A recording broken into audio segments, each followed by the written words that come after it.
So it's day 8, the official start of week 2 on the Camino, and I'm out exploring the churches of Logroño. I finished reading the Gospel of Mark this morning, and I was actually pretty shocked at how similar it was to Matthew in the messaging, even though it was written by different scribes.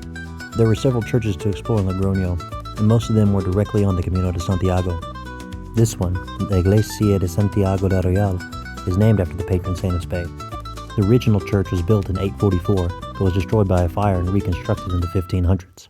It's hard to believe that the new church is still 500 years old. I ran into Bibi, a Portuguese woman I had been walking on the Camino with, as I exited the church. It's funny the way that the Camino works like that. She was on her way out of town and she was hurting, while I was headed back into town and also hurting. I guess we have that in common.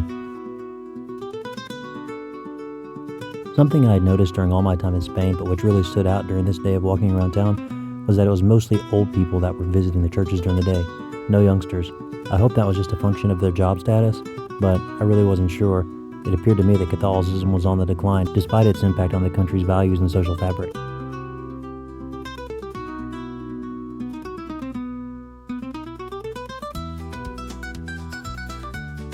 This bridge behind me is the Puente Piedra, literally a stone bridge. Now this bridge is only about 120, 130 years old only, because that's half my country's history, but that's nothing over here in Europe. Now, I say this one, that there was one here before that is documented to have been here since at least 1095, but historians say it's probably been here a lot longer.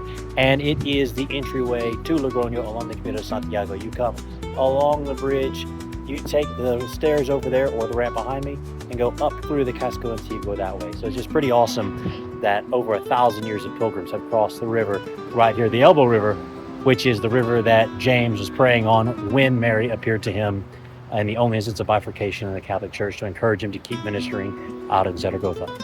I hadn't intended to visit the Plaza de Toros because it was so far away from my hostel, but the Riverwalk took me straight there.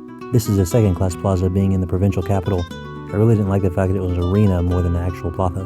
But that's the direction the industry's taken these days, and I guess we have to adapt. The main cathedral in Logroño sits in the Plaza de Mercado, which is where the Sunday markets are held. It's the co-cathedral of the bishopry that's seated here. This cathedral was as beautiful as it was massive, and it had several different images of various saints and patronesses. Within its walls were an image of the Virgin of the Pillar, San Fermin, even San Saturnino.